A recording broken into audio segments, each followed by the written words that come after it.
what they would subsequently. Let's actually see them in action. And a long freeway up the field. Noel Collins doesn't quite hold on to it. Sean Evans gets it across the goal mouth. Mark Connor's got the ball. It's got a goal! A goal! Mark Connor, the scorer of that one. 3 minutes left in the game. 3 minutes between Offaly and their first ever All-Ireland title. Tony McTeague now, high across the goal mouth. And it's PJ Smith. Nobody can say that he let Galway down today. Out comes the ball. And in it comes again now as Kevin Kilmurray steadies himself. And there's the insurgent point. That makes it 3 points between them now.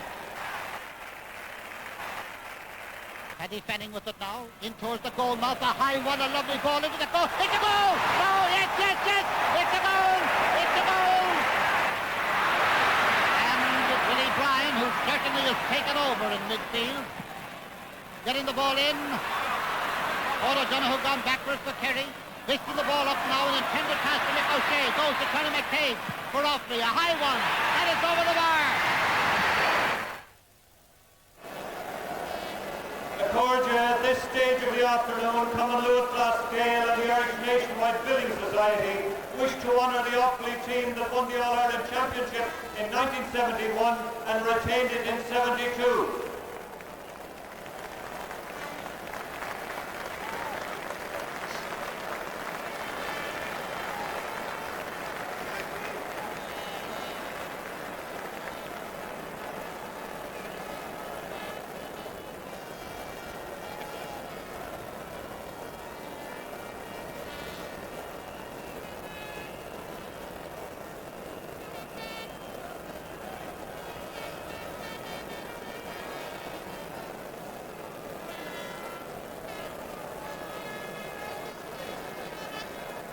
We start with the two captains. Willie Bryan was the captain in 1971.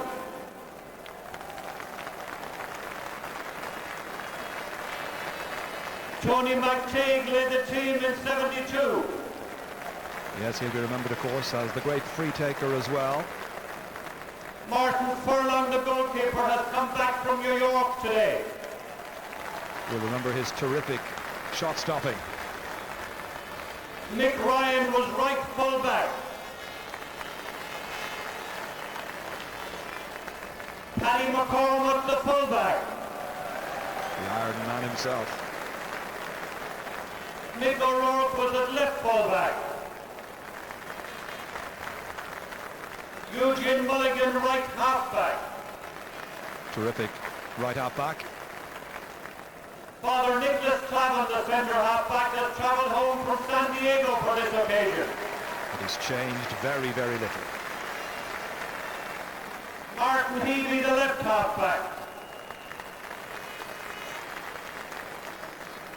The late Kieran Claffey, a midfielder, is represented by his brother Liam.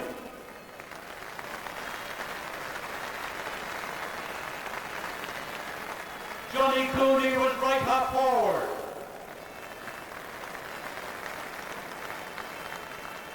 Kevin Kilmurray, centre half forward. Played for many, many years. Jody Gunning was right full forward. That's a very familiar figure. Sean Evans, the full forward in 71, was at midfield in 72. And Mark Connor, the left full forward. Larry Coughlin was the left full back in 72. Sean Lowry, the centre half back that year. Played much, much later, of course, well remembered by the Mayo fans. And Seamus Darby, right full forward that second year. Always be remembered. John Smith was the 72 full forward. And Paddy Fanning was the left full forward. And the substitutes were Noel Killarney, Daithí Murphy, Liam Hanlon, Greg Hughes, Getting a big ovation. Mick Wright, Part of Gaelic World magazine nowadays. and Sean Kilroy. So once again, Accordia, let's acclaim the men who won the All-Ireland Championships of 1971 and 72. And a thunderous ovation for the men from Offaly from a quarter century ago.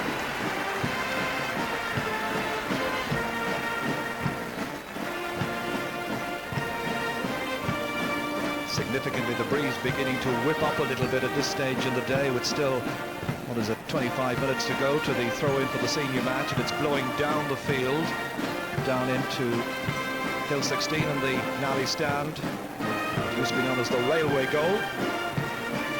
And just a cloud or two appearing overhead as well. Martin Furlong and his men from 71 and 72, Eugene Mulligan there moving off.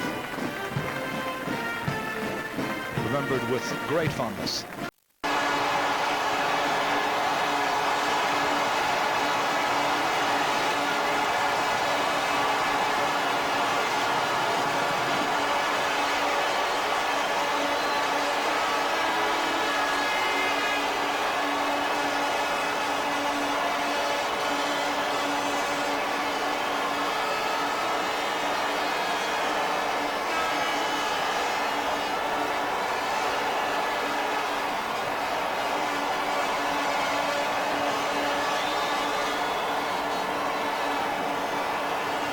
Martin Carney, Mayo today have brought not only their own supporters in their thousands, but their support here today from Sligo, from Leitrim, from Roscommon and from Galway, hoping to see Mayo achieve what Wexford did. Absolutely, there's huge support for the team, I know, in Connacht. And as well as that, overseas, I've had phone calls this week from people in America trying to pass on wishes to John Mohan and the team. And, you know, again, I'd just like to say hello to those people in America and in Britain who are watching the game, and particularly from the West of Ireland, and hopefully we'll see a West of Ireland win.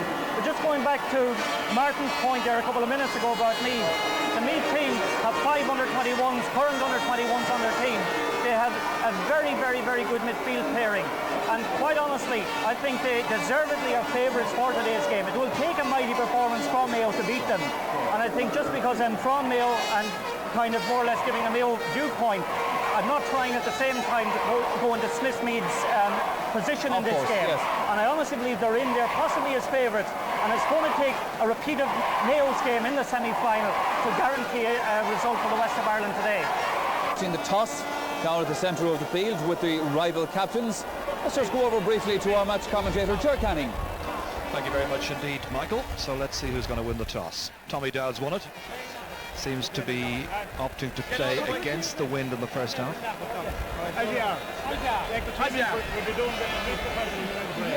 John Leonard there alongside Pat McEnany, our match referee today.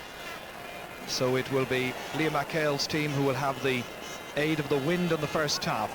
Quite a significant breeze of that as the preparations continue here for the 109th All-Ireland football final, and just of course the second ever between these competing counties. First game of the championship to date. So the little huddle then, and Sean Boylan, I'm sure, expected change, with fit again David Brady resuming his partnership in midfield with Liam McHale, to the exclusion of Pat Holmes, although I know that the selectors had to agonise over changing a winning team. Dermot Flanagan remains at cornerback. Anthony McGarry did not look 100% in training during the week, and two players who were substituted against Kerry, James Horan and David Nestor, are in from the start once again this time. Tommy Dowd. Tommy has been a model sportsman over the years. Tommy will be hoping to emulate Brian Smith in 1949, Peter McDermott in 1954, and of course Peter Darby in 1967, and more recently Joe Castles and Mick Lyons. And this lady here will be hoping to see Noel Kennelly emulate Seamus O'Malley from 1936 and from Sean Flanagan from 1950 and 51. As well, who's in the Martyr. She's the normal physio attached to the Meath team. But she's wished well by Sean and by all the Meath party. I'm sure she'll be kicking every ball with them.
for possible switches.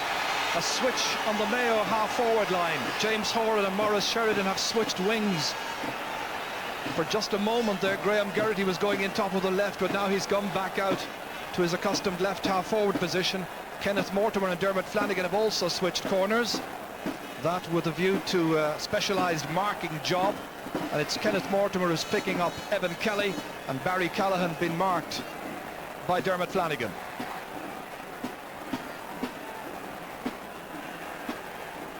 So let's wish them all well.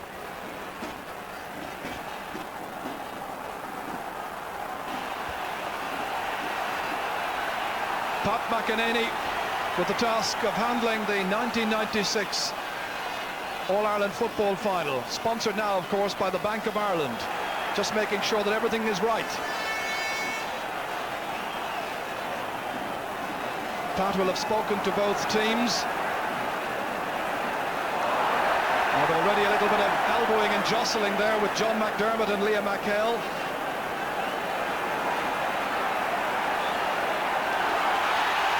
So this final is underway. Straight away it's Noel Kennelly down towards John Casey, very much a central figure in the game plan for Mayo, I'm certain. Colin McMenamin feeding it for Liam McHale. Here's a good chance. Trevor Giles tracked back to pick him up. That's Maurice Sheridan. Doesn't score too many points from play, but from frees he's a real expert. Martin O'Connell picking up the loose ball. On it goes to Trevor Giles. Very good link man. The referee saw a slight infringement there by Liam McHale, said play on. Tommy Dowd has it. From a possible opening at one end, Meath come at the other. Graham Geraghty's shot is blocked down. Great skill. Dermot Flanagan trying to get the ball out. The referee has whistled back the play in any case for an infringement. So each side has had a chance. Here's John Madden, who's an excellent shot stopper, but his concentration needs to be absolutely maximised this afternoon. John McDermott to Trevor Giles. That's James Nellen getting across to try and close down his space. Free in.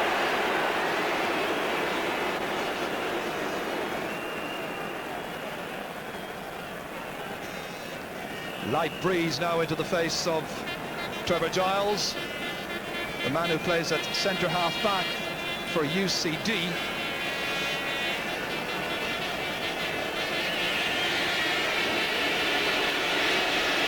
So the first chance for the Meath free taker.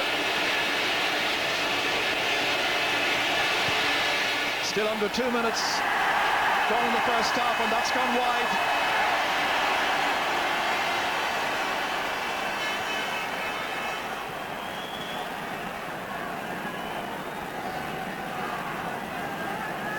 Technically speaking, the ball should be within the small rectangle, but many goalkeepers do this and get away with it.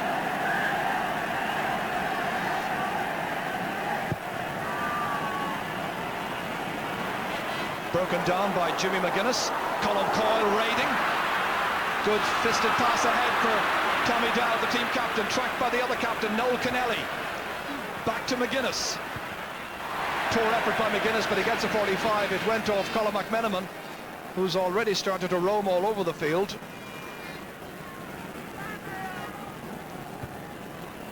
John Mahon looking on there. I'm seeing, I'm sure, just where Colin McMenamin is right now. The centre half forward is on the goal line, his own goal line, right alongside John Madden.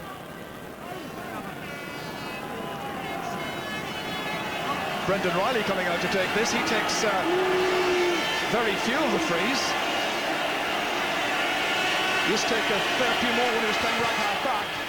Fancies his chances as he pops this one in, and there's an infringement in there. It's going to be a free out, and it's taken just a bit too quickly, and the referee, I think, is going to call back the play.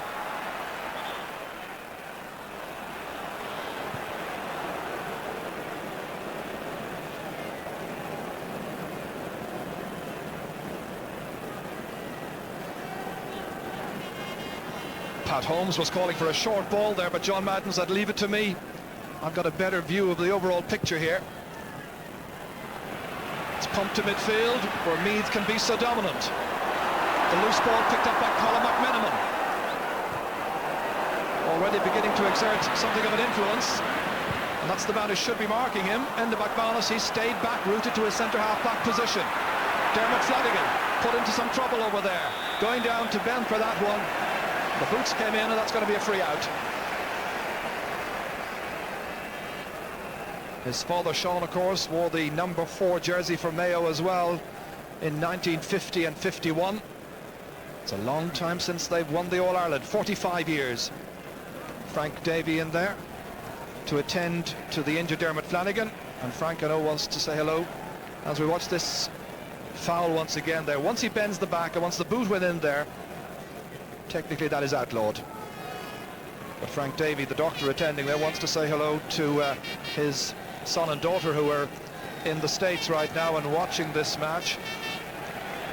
Neville is on athletic scholarship in Brown University, and Natalie is in Colorado.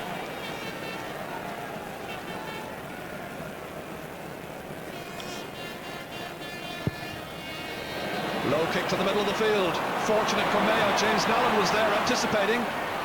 Likes to go forward. But John Mahon, I'm sure, will have pointed out to him that his primary responsibility is to act as an anchor at centre-half back. Trevor Giles looking up. Poor ball. Never really giving Brendan Riley much of a chance for that. It's Kenneth Mortimer who goes back to gather. Nallen. Kevin Cahill.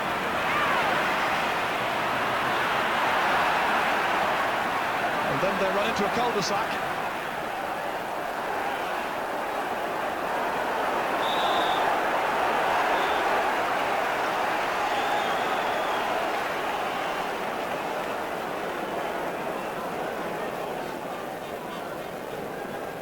Maurice Sheridan coming back to take this free. Very, very accomplished free taker. Scorer of a goal and 24 points so far in the championship. That's a huge one in. Good play back there by Mark O'Reilly. Enda McManus keeping it moving along the line there towards Paddy Reynolds. And Barry Cullen had no chance whatever of that. Just a little off the ball, bit of aggravation over there involving Tommy Dowd and his marker. Thankfully it's ended. Ray Dempsey, the player who was fouled, free to Mayo. 6:32 gone, still no score.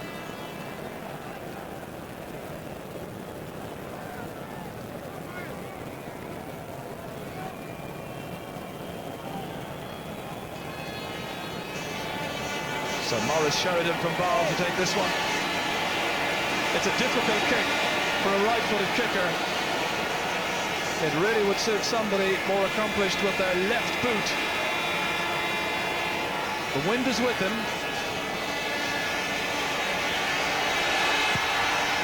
He's given it everything.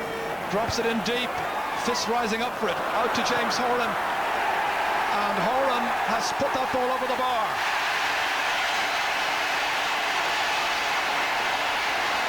Mayo take the lead, thanks to James Horan from Ballintubber.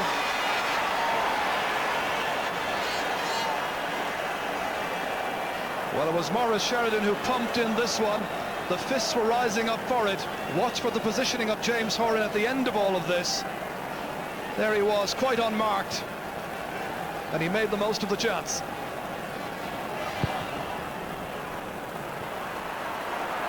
Colin McManaman. Referee again allows an advantage. Really tearing through the heart of the Meath defence. Well, shooting is certainly not his forte. It's a great pity because he gets into very good positions, but so infrequently finishes.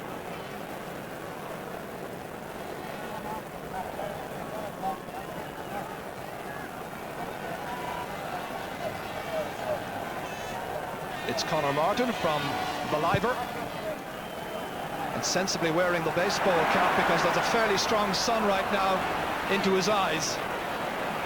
As we watch Maurice Sheridan set up another chance. Liam McHale pumping it in deep.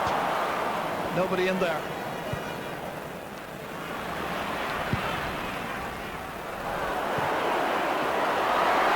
It's captain against captain. Noel Kennelly has it. One for David Nestor to chase. Great play by Martin O'Connell just to flick it away from him.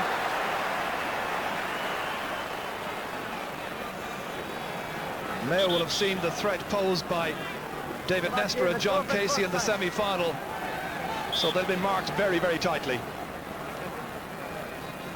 It's going to be James Horan who'll kick this, scorer of the only point so far. This is a really difficult angle.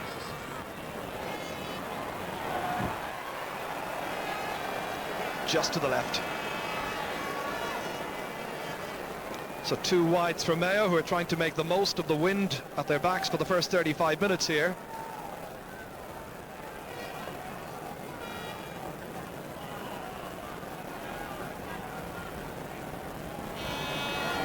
It's an unusual run-up that the goalkeeper has.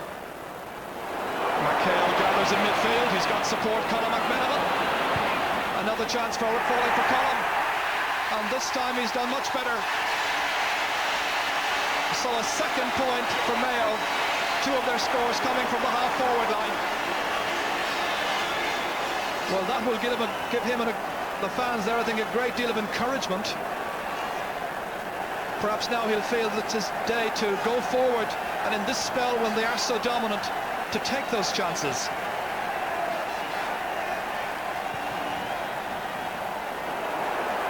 John McDermott, this one touching it down as far as Enda McManus.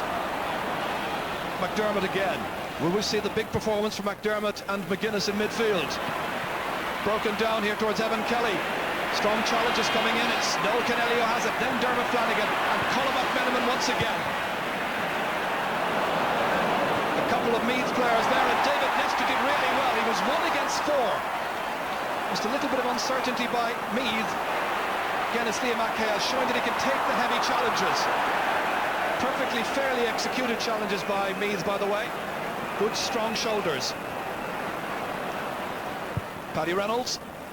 That's fisted on well there by Trevor Giles. Now Graham Geraghty, leaving two Meath men in his wake. Or Mayo men in his wake, I should say. Here he comes for Meath. And off the post. And over the bar. It's taken nearly 12 minutes for Meath to get their first score.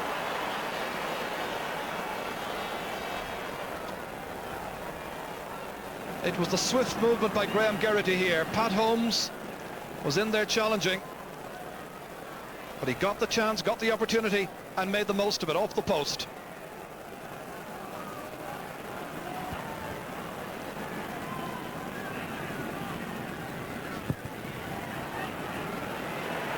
McDermott and McHale going for this one. That's a great catch by John McDermott. Colm Coyle. Tommy Dowd.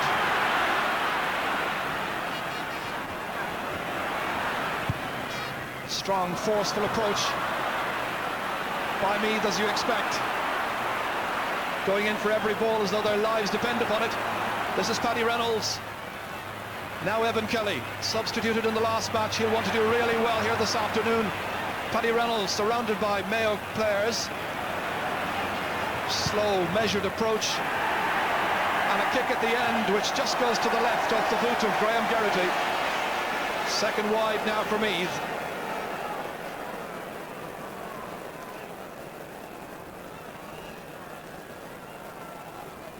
Well, I think Mayo will be very concerned if Graham Geraghty begins to exert more of an influence in proceedings.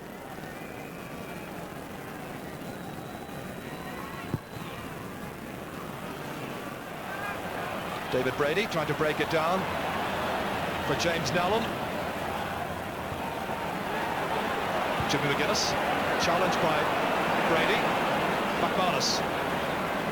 Here's Graham Geraghty. Race for possession here with Kevin Cahill swiftly off the blocks there against Brendan Riley. Back to Noel Kennelly. Now Kenneth Mortimer. Liam McHale. A real booming one down there. Darren Fay comfortably under it. And then tripped as he's about to take it out. Appeals by John Casey that Fay might have been travelling.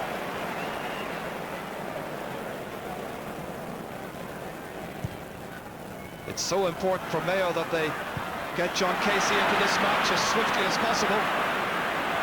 Tommy Dowd, due a very, very big match. And this time from off the ball, Kevin Cahill is penalised for pushing Brendan Riley. And it's now a much more kickable free. Meath mentor is there on the sideline.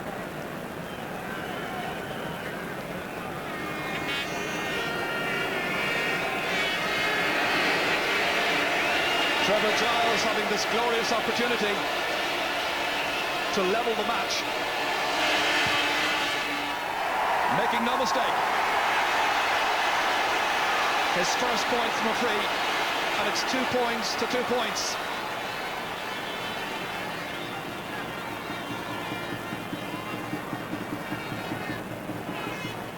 And over on the far sideline, our reporter this afternoon is Marty Morrissey. Marty, some news? Yes, indeed, Ger. Just spotted John Maughan walking down the sideline and telling Ray Dempsey to come out around the centre forward area because he's not happy the fact that Enda McManus is taking so much ball with the gap and the space created by Colin McMenamin roaming around the field. Thank you, Marty. This is Colin McMenamin. And it goes towards the aforementioned Ray Dempsey. He doesn't get anything. Instead, it's McGuinness. Barry Callahan now. Oh, the hand pass into space. And the race won by Kevin Cahill once again. Cahill's on the ground. And all hell breaking loose off the ball here. A real fracas. It all happened after Kevin Cahill was taken down as he was coming out. Barry Callahan, the player, I think, who fouled him. But thankfully a bit of common sense has been restored here. Barry Callahan being called aside by the referee. Good support play between the referee and his linesman. And the name of Barry Callahan's been taken.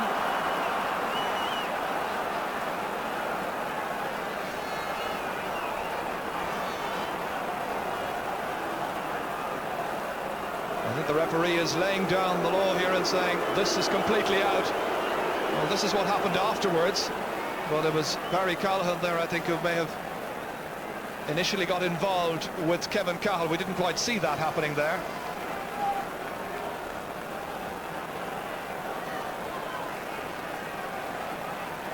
This is what happened just a little bit earlier as Kevin Cahill was on his way out, and that's where Barry Callahan collided with him.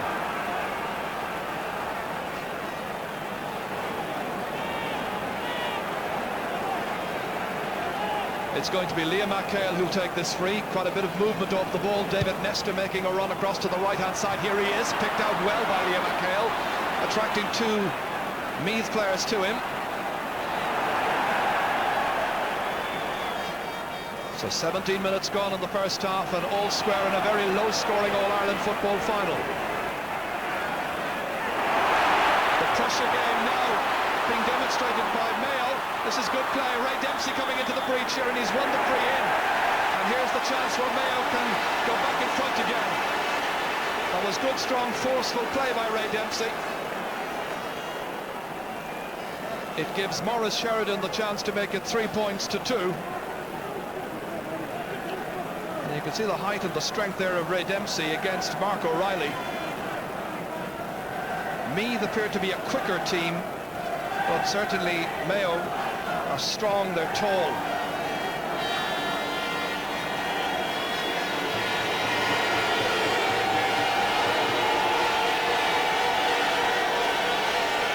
He hit one earlier on, which resulted in a point for James Horan, and he's got one now himself. And Mayo go back in front in this 109th All-Ireland football final.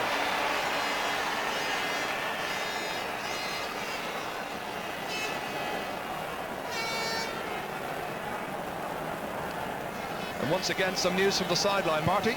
Well, just to add to what you were saying, Ger, when Kevin Cahill gave the pass to his colleague, Barry Callahan did follow through with elbow very, very high, and the linesman was correct to say that it was Barry Callahan, no question whatsoever. Yes, good combined play, and good combined play here by the Meath men to dispossess Colin McMenamin. Darren Fay way out of his position there. He's followed John Casey. Casey hasn't shown for much so far.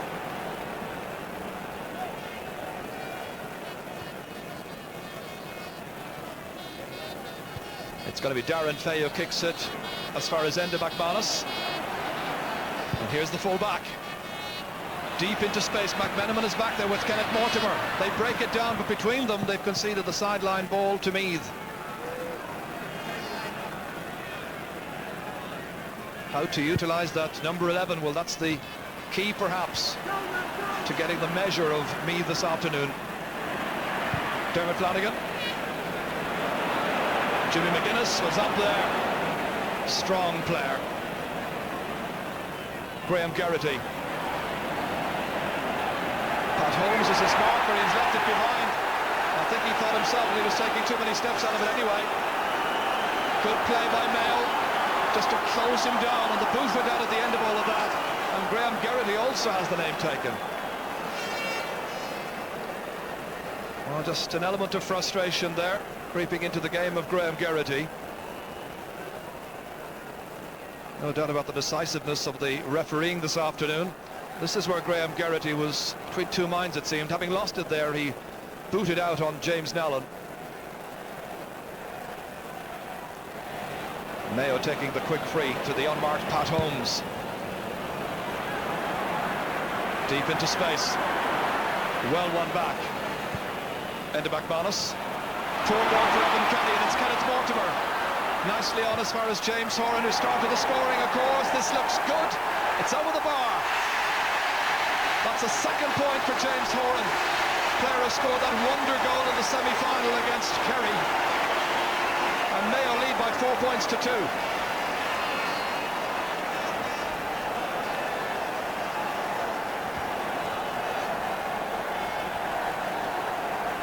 Well, Conor Martin in the last game was just knocking that ball into midfield, confident that his midfield players could win it. It's Enda McManus who wins this one. The pressure was applied, and he's put that ball over the sideline.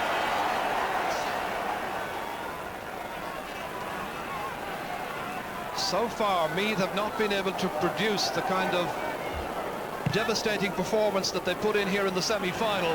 Mayo have matched them this afternoon for that. And John Casey gets his first chance to get away from Darren Fay.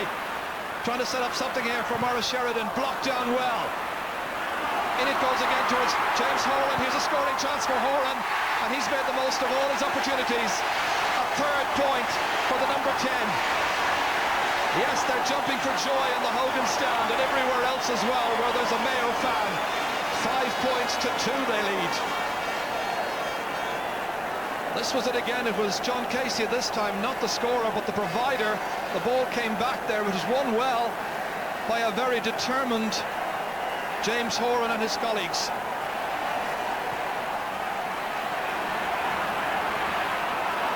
John McDermott pursued by Liam McHale. Good support here from Paddy Reynolds. Reynolds, the left half back, in towards Tommy Dowd. Meath wanting scores quickly. Trevor Giles picking it up low. Good movement in this. Going for the shot. And he gets the point. A second point for Trevor Giles. One from a free now, one from play. And that's a good response by Meath. Well, having been very edgy for the first 10 minutes, it's settled down well now to be a very good, even contest. Yes, there was great determination by Trevor Giles here to produce a score at the end of all of that. Here he is. Very much a play anywhere man. Disappointed with his final pass as it's picked up by Kenneth Mortimer. Pat Holmes. Darren Fay fumbles, then regains possession. Seemed to go off Paddy Reynolds, or did it? Now it's going to go Meath's way. Maurice Sheridan the last to hit it.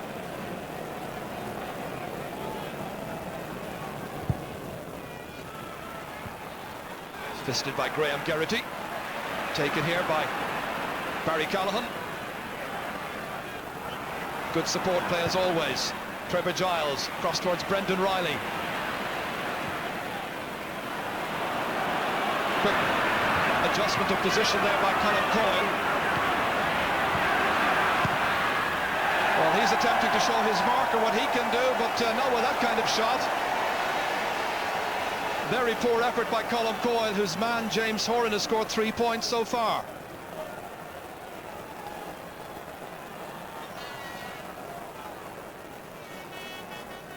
Well-known figures there in the crowd from all parts west of the Shannon. Well, he started the year by winning a National Cup basketball medal, and he'd love to finish it off here with an All-Ireland itself.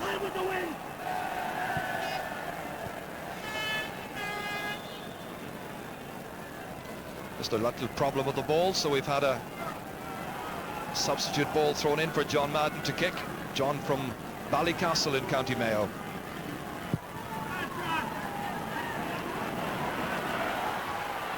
It's fisted away there by Enda McManus. Kevin Cahill going down for it. Strong challenges over forceful challenges, the referee decides. That's going to be a free out. Certainly on the evidence of the first half, Mayo have been standing up to the kind of physical game that Meath normally like to play, and Meath certainly not having it their own way.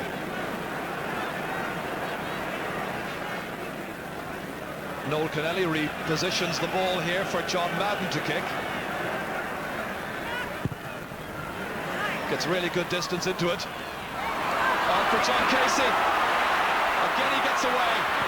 After a quiet start, that's a poor shot at the end, however. He should really have taken his point. I think he just wanted to make sure that he made the goalkeeper work for his save at least, but the point was there for the taking. That's Mark O'Reilly. And it's Mayo now playing as if their lives depended upon this. Trevor Giles way back, there's a player on the ground, that's Ray Dempsey. And it's going to be a free from around the middle of the field. Late challenge there. And the late challenge there coming in, as you saw. And that's going to be a free out.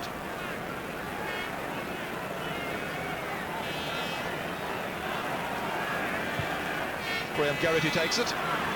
Evan Kelly. Oh, he's put it to the right.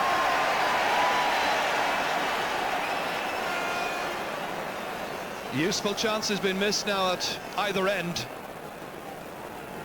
I'm sure he'll remember his big day here in Croke Park in 1996. Just like quite a few of the players playing today were here in 1989. Liam McCall who played in that match. Nice ball forward for his midfield partner David Brady. Just getting there ahead of Enda McManus.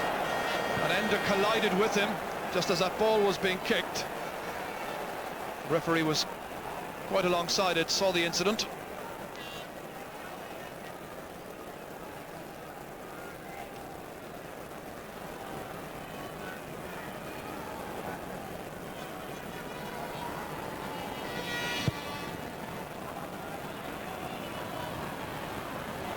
Fisted down here by David Brady once again.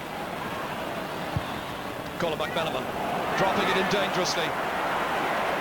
Mayo are attempting to just have two players in their inside forward line as much as possible. That to try and utilise any bit of space that may be in there. Well caught again. Brady now coming into this match a good deal more. Free to Mayo.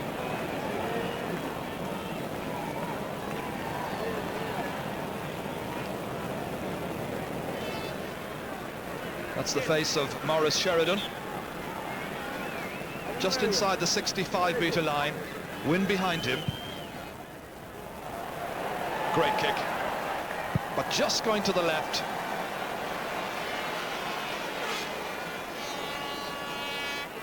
Well, the wide so far, 4 for Mayo and the same tally for Meath.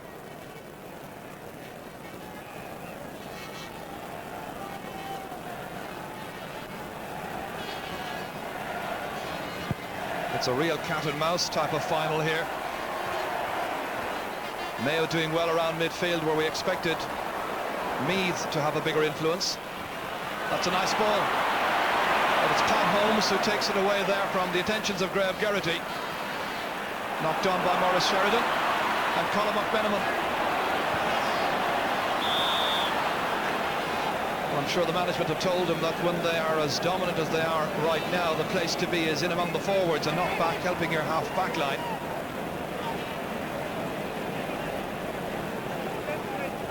Sheridan to kick.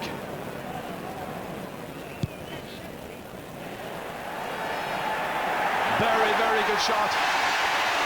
A second point for Maurice Sheridan. They've come from frees, but they make it 6 points to 3. And just about 6 minutes to go to half-time.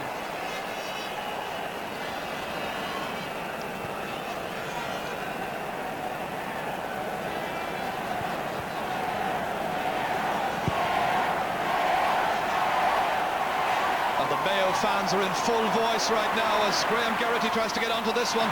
Soccer style, carrying it on himself. He's played a bit of soccer. Can he finish here now? Saved by Madden. And it's carried out over the end line. And it's gone wide, and the referee just making up the mind of one of his umpires back there after that run through the centre by Graham Geraghty. Not attempting to pick the ball up. Pat Holmes was in there to challenge it. Was struck off the goalkeeper, John Madden.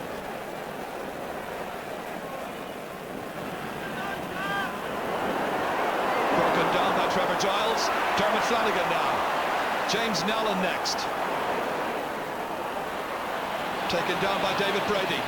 Getting assistance there from Maurice Sheridan. Into the inside forward line. Dropped down by Casey towards Ray Dempsey. Casey is breaking down a good bit of ball. Ray Dempsey needing assistance. He was fouled, the referee decides, by John McDermott. And in situations like this, it's the case of cue Maurice Sheridan and try and work your party piece. The free will be just inside the 45-metre line. It's an ideal situation for a free kicker.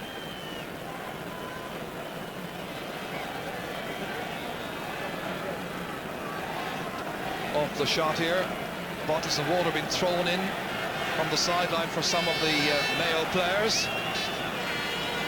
But Maurice Sheridan is a figure of concentration now.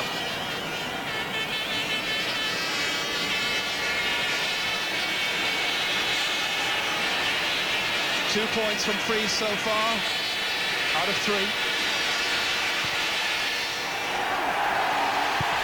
Brilliantly taken. And even the one that he missed, it resulted in a score for James Horan, so it's 7 points to 3. He's having a fine match, and my goodness, are they happy?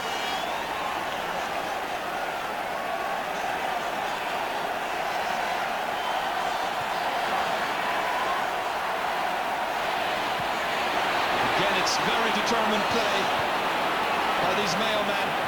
Maurice Sheridan, perhaps feeling that today is their day, the day they can bridge a gap of 45 years. Not if Colm Coyle has his way. That's gone straight out as far as David Brady. Taking the shoulder, laying it off there for James Nellen. Well, he scored a goal, of course, in the semi-final win. And after all that very good power play there by Mayo, it really was a very wasted opportunity.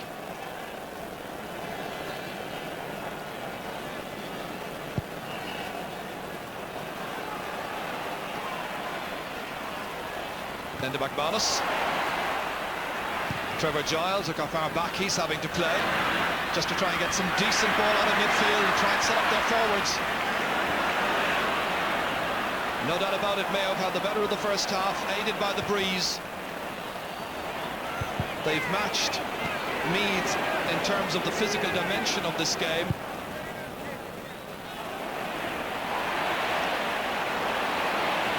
McHale trying to pick out David Nestor, who hasn't shone at all so far. Martin O'Connell, good ball away. Now Brendan Riley.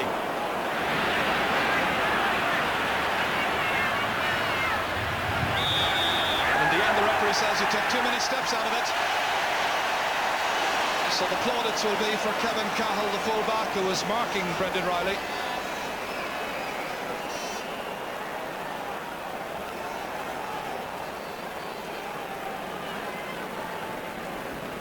Meath have certainly not dominated around midfield, where McGuinness and McDermott haven't really taken a firm command as we had expected. And they've been in trouble in their back line.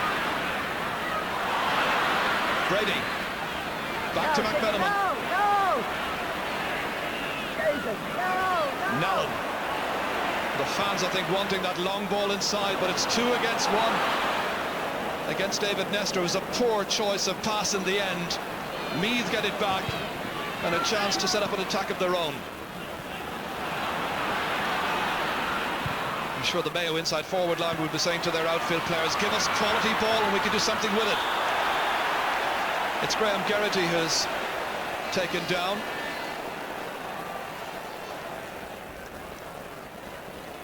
Well, Meath haven't scored now for something of the order of 13 minutes.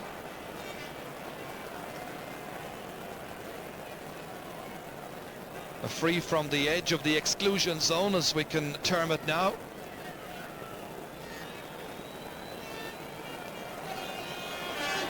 Trevor Giles to take it.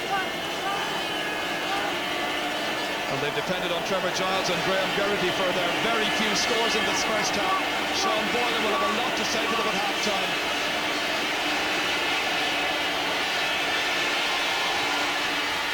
That at least closes the gap. A third point for Trevor Giles, 2 from frees.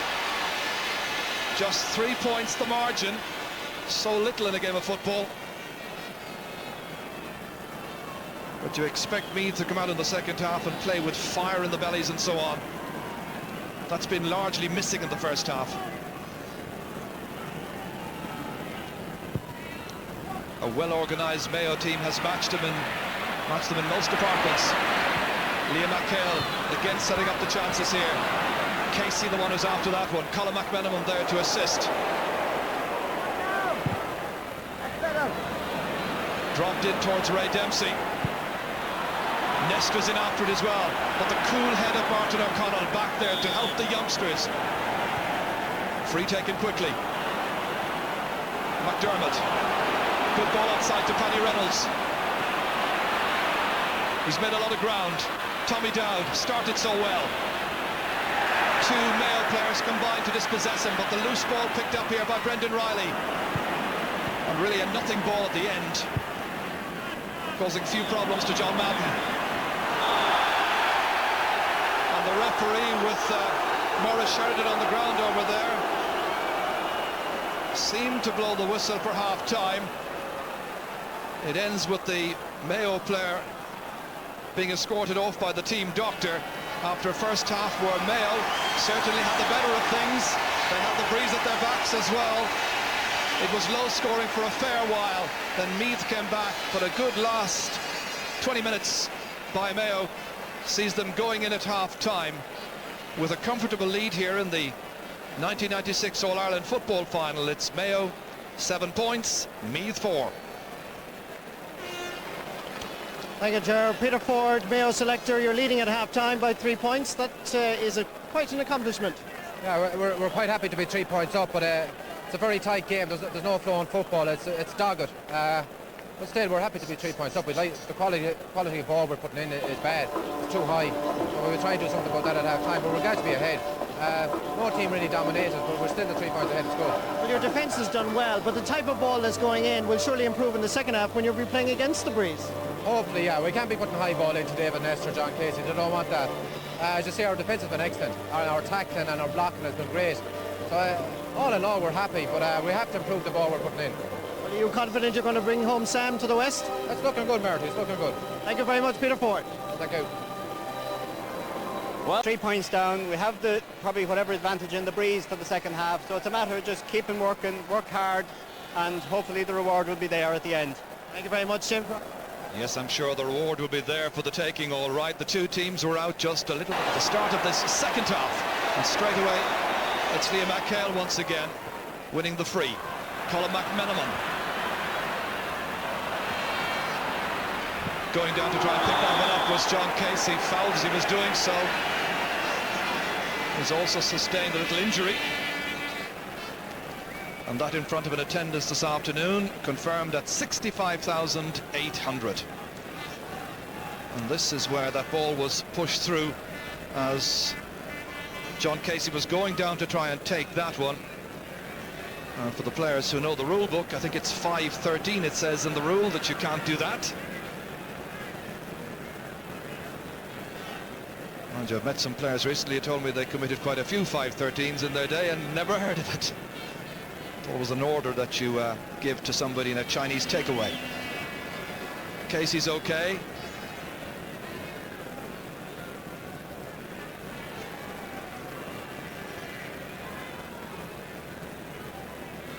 He really has a big role to play in this match, John Casey.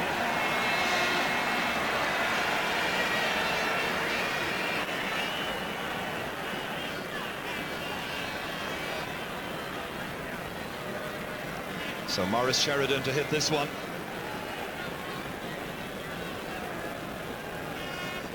First free that he's taken into the wind, of course.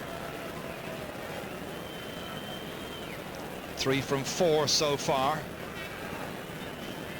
He's taking a great deal of care and concern over this one. This to put 4 points between the teams. Catches it well, and it hops off the crossbar and goes over the bar, and he jumps for joy with his 4th point. Well, his father before him was a very accomplished free taker as well in his Jarlath days. It's 8 points to 4. Well, that's a great start for the second half for these Mayo fans who are up there on the canal end. Conor Martin. Short run up to his kick out. Again, it's Liam McHale who's taken the first 2 balls out of midfield in the second half. Darren Fay.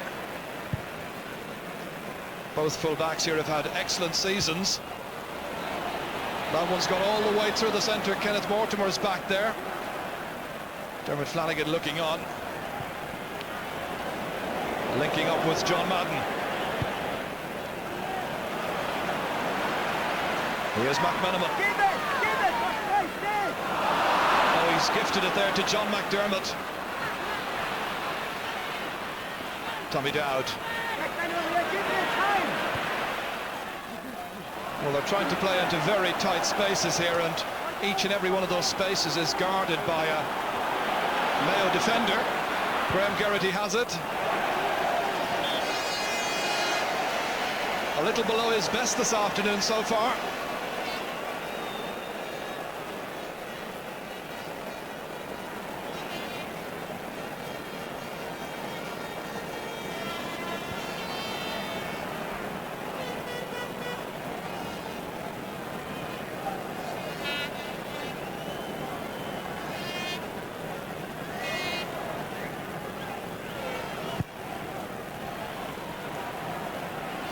Geraghty in there contesting with David Brady. He forced it on there towards Brendan Riley, going by James Nellen. Expecting the next challenge from Colin McMenamin. And he's put it over the bar. Much to the annoyance of John Madden, it must just have got inside the right-hand post. Brendan Riley's first point comes at a most opportune time, start of the second half. And as you were at half-time, 3 between them.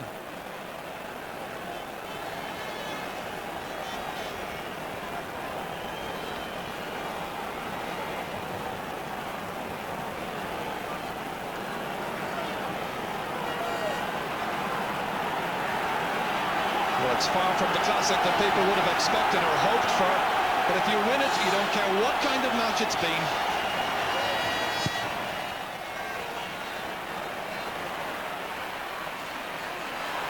Trevor Giles picking up the loose ball towards Barry Callaghan. Players calling for it right and left, and he kicks it down in anticipation of somebody picking it up like Evan Kelly, but instead it's Kenneth Mortimer. Here's James Nellen.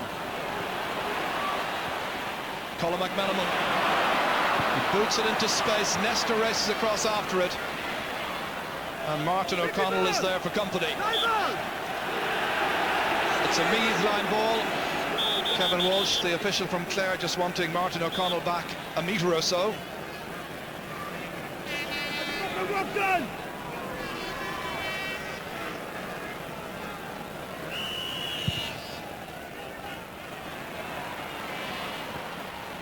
John McDermott in there, but it spills from his grasp. And again, it's McMenamin. Time and again we mention him because he's just all over the park. John Casey. Enda McManus going in to try and challenge.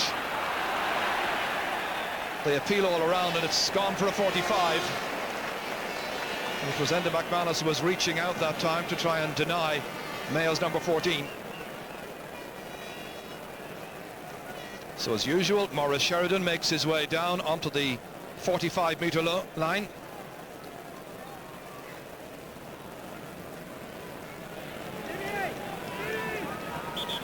Certainly these Mayo fans, I think, will be upset by the quality of ball going into their inside forward line. That particular line has failed to produce a score so far for Mayo.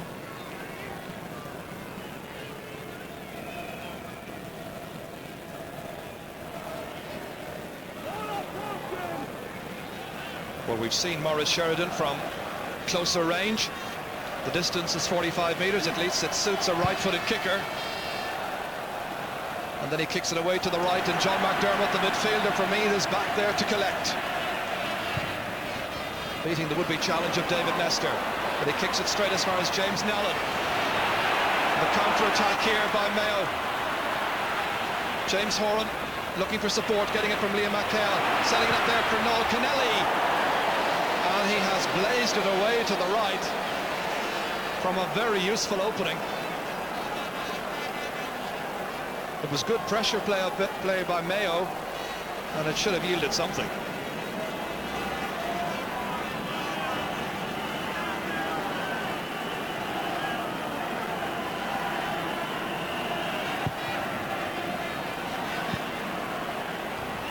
Broken down by Paddy Reynolds, but again there's a Mayo player in there. Mayo producing the kind of performance that Meath gave against Tyrone in the second half. In there looking for the breaking ball, snapping at everything. Very enthusiastic and eager. Here's Colin McMenamin. Meath back in defence, under pressure. Liam McHale's shot comes off the post. Back it goes again towards James Horan. Again it comes off the other post. When have you seen that happen? In two attacks in the space of about 10 seconds. Darren Fay. David Brady can't hold on to it. Paddy Reynolds goes low to pick it up. Difficult ball over there for Evan Kelly to hold on to. Then it was Tommy Dowding with the shoulder. And it all ends up being a sideline ball for Mayo. On this, the day of the Battle of the M's, Mayo and Meath.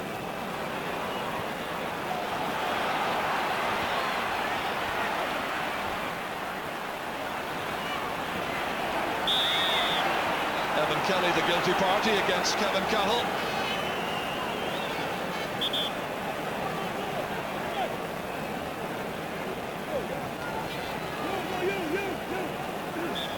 John Mahon's voice in the background can be heard saying it, and saying to Kenneth Mortimer, you, because John Madden had come out to offer his services as free taker as well. It's well held on there by James Horan. Score of 3 points in the first half, all from play. Assured play by James Nellen. And Reynolds in trouble as Maurice Sheridan was trying to drift inside that time. And here they come with Ray Dempsey having a goal chance, and he makes it!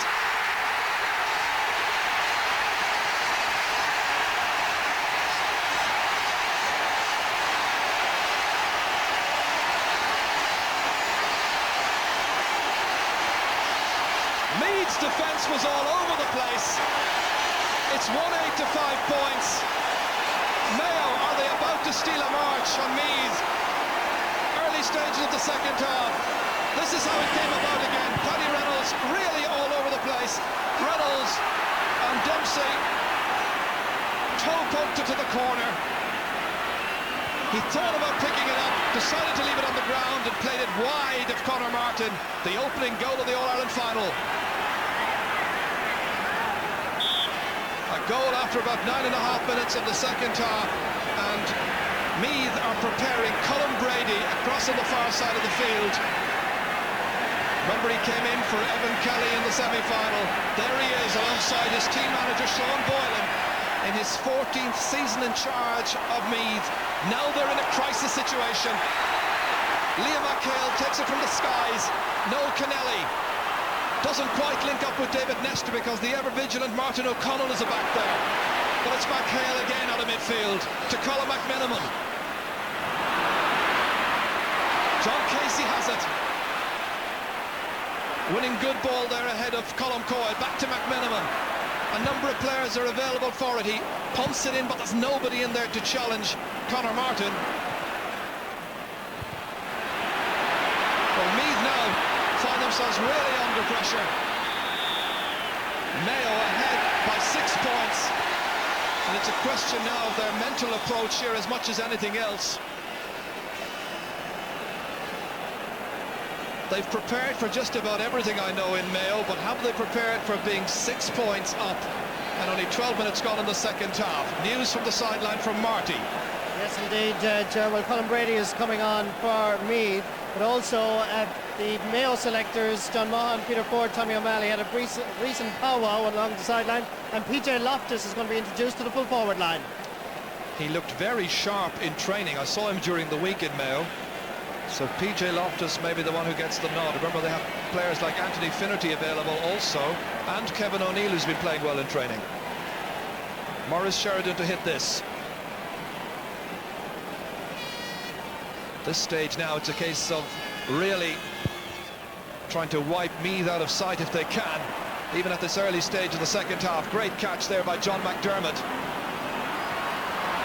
Oh, an untypical slip there by Colm Coyle. And the goal scorer, Ray Dempsey, again trying to press forward here. Has to be careful that he doesn't take too much out of it. He's lost it in any case. Mark O'Reilly fouled late after he kicked that ball away. It's going to be a free from where the ball lands, which is just beyond the 45-metre line. Boots McGuinness takes it.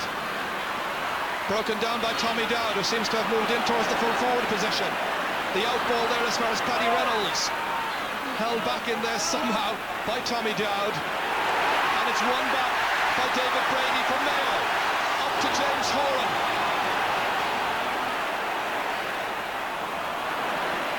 Still Brady, and that poor final ball won back by John McDermott.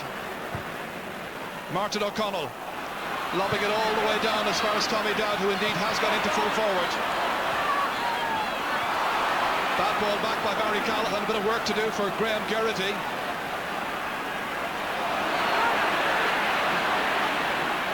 Meath look rattled. This is Colin Brady. Sun in the eyes of backs and forwards. It's taken by Dermot Flanagan. Liam McHale says, leave it to me. Well, this is a glorious opportunity for Mayo at this early stage of the second half now.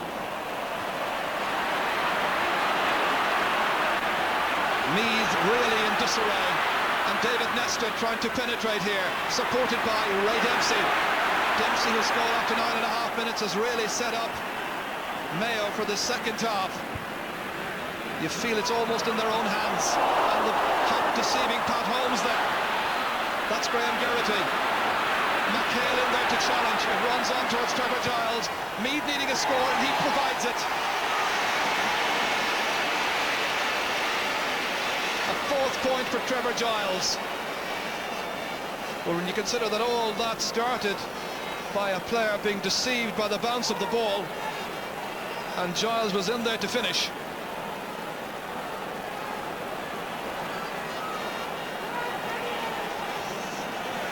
I think Meath basically saying, we're not out of this yet, but they need more from players in the forward line. They've been dependent on Giles and Geraghty. Further substitutions may be made very shortly. David Brady. Martin O'Connell having a great game. Easily having the better of David Nestor. John McDermott. It runs on towards Tommy Dowd. Here's another chance. He won't give up in a hurry, you can be sure of that. It's pumped in, Barry Callahan! And was he inside in the small rectangle? In any case, it's going to be a free out, I think. And the referee, calm as you like, just saying, put the ball down there and take it out.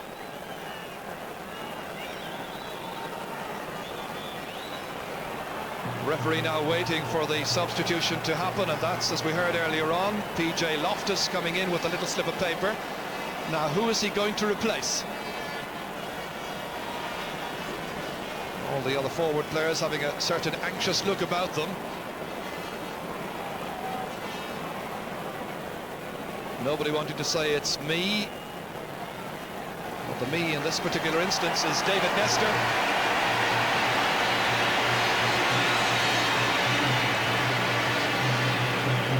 Well, he's been up against Martin O'Connell, who's been in very good form, anticipating well. Colin Brady can't hold that one. He's gone in as a third midfielder. Trevor Giles is blocked down there by the magnificent Liam McHale, who's having a great match. John Casey. Darren Fay punching it out over the sideline. Darren is the son of Jimmy Fay, who was Meath's goalkeeper in their centenary year success in 1994, which made him a contemporary of Martin O'Connell and Colm Coyle. Maurice Sheridan hitting the sideline kick. Dropped in towards Dempsey. Back there is John McDermott. He's always the man who's back around his own defence whenever they need an extra body with height and strength in there, just to give them a more solid look.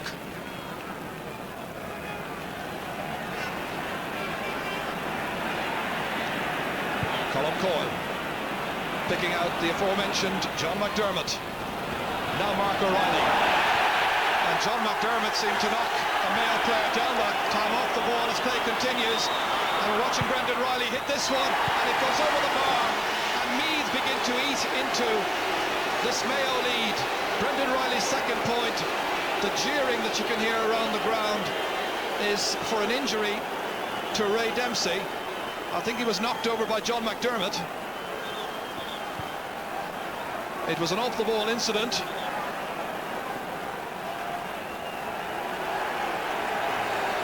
Yes, that's where it happened.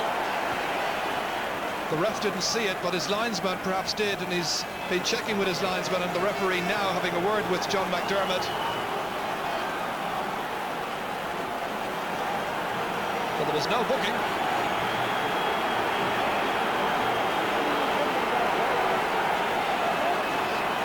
Points separating the teams. Midway through the second half. Paddy Reynolds in there, and Mark O'Reilly, and Riley takes it away.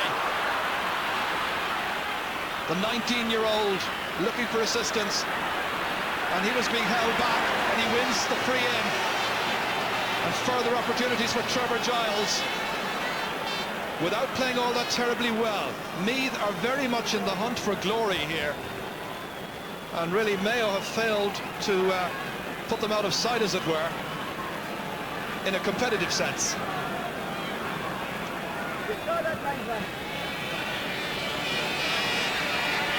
He's got 4 so far.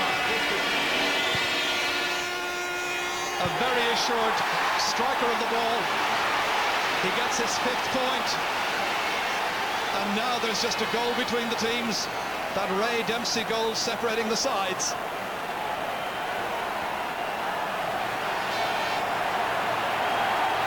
Well, instead of Mayo taking over when there were 6 points in front, it's Meath who've responded positively, showing the great heart and the commitment that you expect from Meath.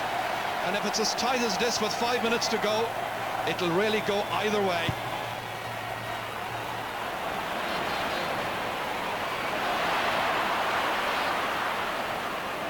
Brady, McMenamin. Mayo needing a score from this attack. Horan just about holding on. Pressurised strongly there by Colm Coyle. Perfectly fairly as well. Down to Brendan Riley. Don't bet against Meath yet. A huge kick from Brendan Riley, dropping in front of the goalkeeper John Madden. Sun in his eyes, he does really well. Total concentration required by the Mayo custodian.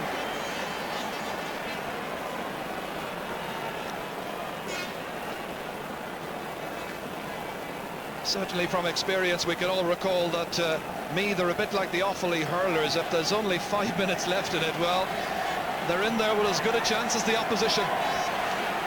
They'll play right to the end of the 70 minutes.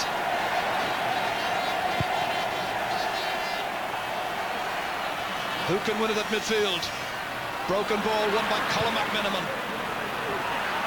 towards James Horan. They need a few more scores from him. Look at the number of Meath players around there. Martin O'Connell. Oh, completely missed that time by Kevin Cahill. And Tommy Dowd with the head down. A direct run for goal. And Pat Holmes is there to take it. Meath had a wonderful chance there of getting at least a point and probably a goal. After the mistake by Kevin Cahill, but the passing error by Tommy Dowd and the safe hands of Pat Holmes rescuing Mayo. A lot of tension, a lot of anxiety, many mistakes been made. McDermott punched away there by Barry Callahan. David Brady picks it up. That's Maurice Sheridan kicking it into space over Martin O'Connell. Conor Martin going back there. Now it's Mark O'Reilly. O'Reilly from Summerhill. And he gives it away to a player in the opposing team, Colin McMiniman. Fouled, free kick.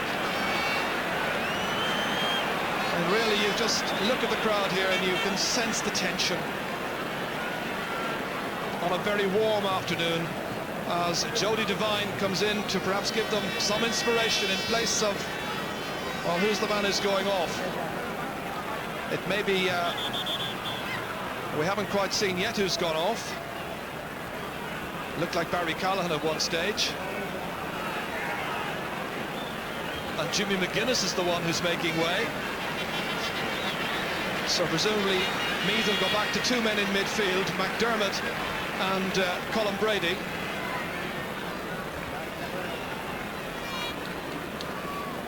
Jody Devine has gone into top of the left where he's been marked by Dermot Flanagan. Kick it long. The instruction to kick it long to Kenneth Mortimer, picked out by Maurice Sheridan. The hand pass from Liam McHale to Pat Holmes.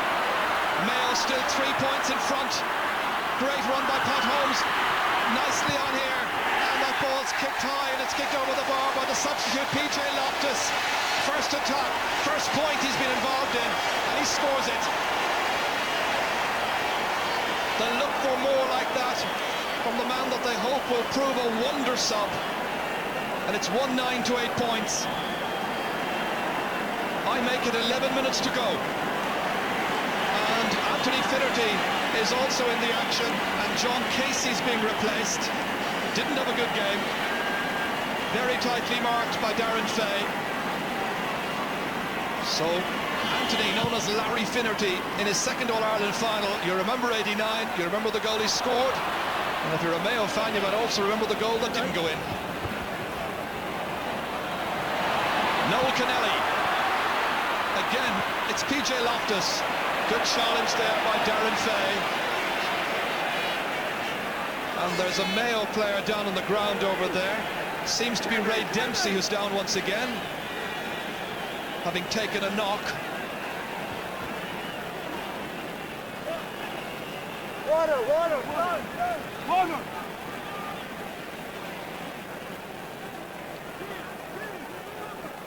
Well, they were calling for water over there, but they get it as far as their number 15. She looks anxious and the fingers are crossed.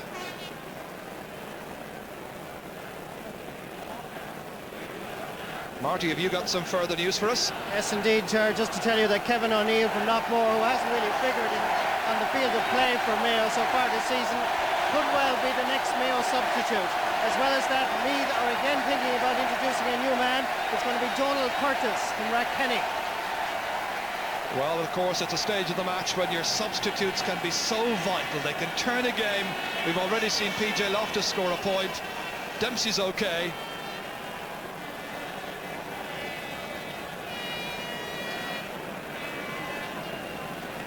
Maurice Sheridan to hit this ball in from the far sideline. It lands on the 20-metre line. That's Mark O'Reilly. He's been in the thick of the action all through the match. There was a little block on that, and McHale gets it. But the hunger for victory really being demonstrated by Mayo in this match.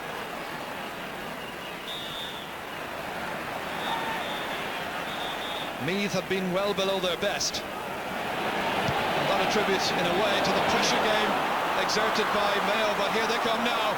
Colin Brady, John McDermott. He's content with the point to keep his side nicely in touch. And once again, just a goal between the teams. And without playing brilliantly, these Meath followers, I think, will feel in the background there that their side can still take the title.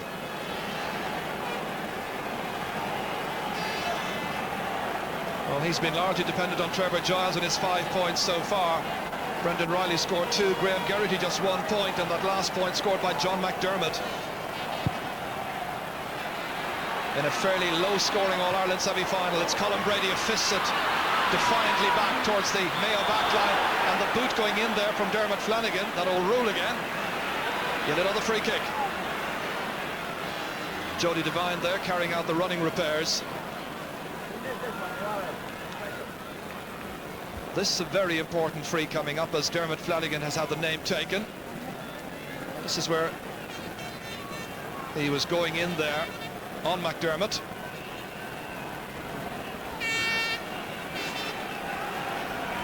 So Trevor Giles now, with the Mayo players slow to move back.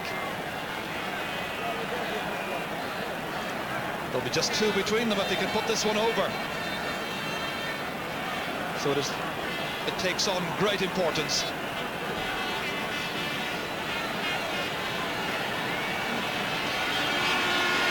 He assumes the responsibility, and he kicks it over the bar. Some great scoring by Trevor Giles, scorer of 6 points, and now 2 points the margin.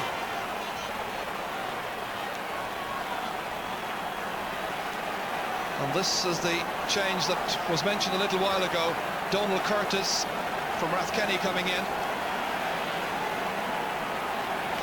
getting a taste of the championship action in place of Paddy Reynolds.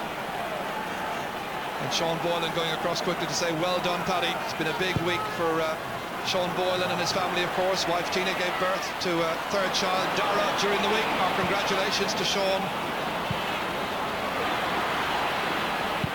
Brendan Riley, nicely inside to Tommy Dowd. Good distribution to Barry Callahan, and the Mayo backs get down quickly. Trevor Giles had the chance. Oh, he should have taken that one, you feel. Noel Kennelly, bit of a let-off from Mayo. And this time, a number of Meath players combining to miss that one.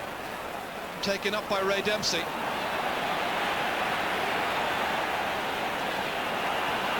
Well, the 2 Mayo substitutes in the second half are waiting for a good ball through the centre. It never came.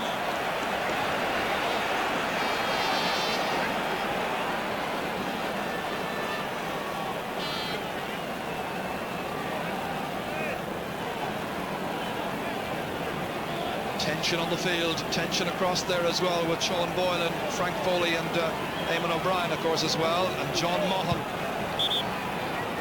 pacing himself up and down the ground, I'm sure kicking every solitary ball with his Mayo lads. Good pressure play there by Meath.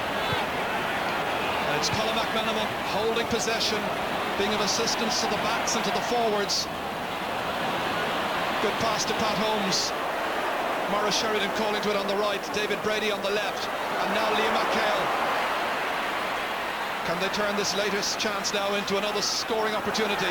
Sheridan trying to bustle his way through. Here it's picked up by PJ Loftus. Loftus tempted to go right, goes left. O'Connell not out Fox, however. And still Martin O'Connell, toe pokes it out there as far as Barry Callahan. Nicely contained by Brendan Riley. Callahan calling for it. In points, it's 12 points to 10. Mayo continuing to lead. Tommy Dowd, Enda McManus comes forward. Jody Devine is next in the queue, waiting for it. Trying to make a better angle for himself. And he's just put it wide. 4.5 minutes to go. Is the Sam Maguire about to go across the Shannon to Mayo? Are they to bridge a gap of 45 years? 1966, the last time a Connaught County won the All-Ireland football title. 4 minutes to go, sir.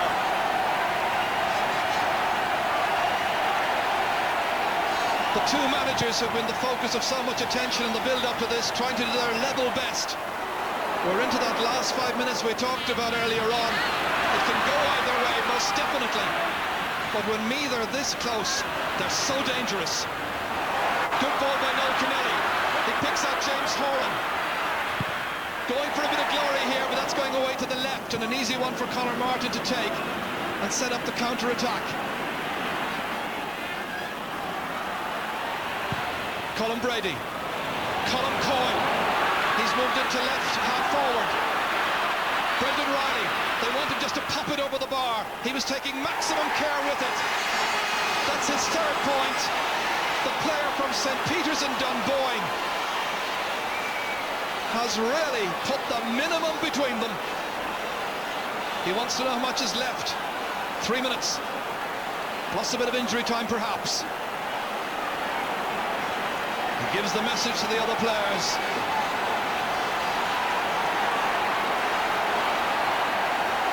It's as tight a final as you could wish to see.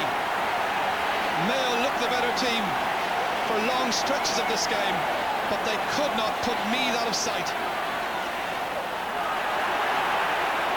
And the referee just telling Tommy Dowd, who's now at full forward,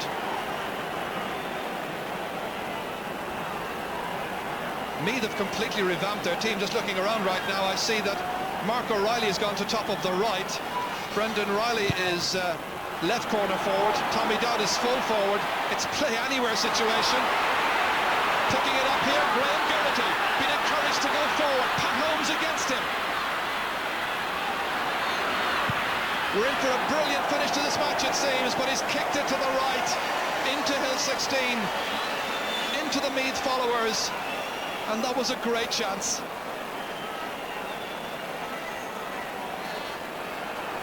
Well, possession now going to be absolutely vital. Will her team win it out of midfield? Kevin O'Neill, the substitute there. Peter Ford doing the talking. John Mohan in the background.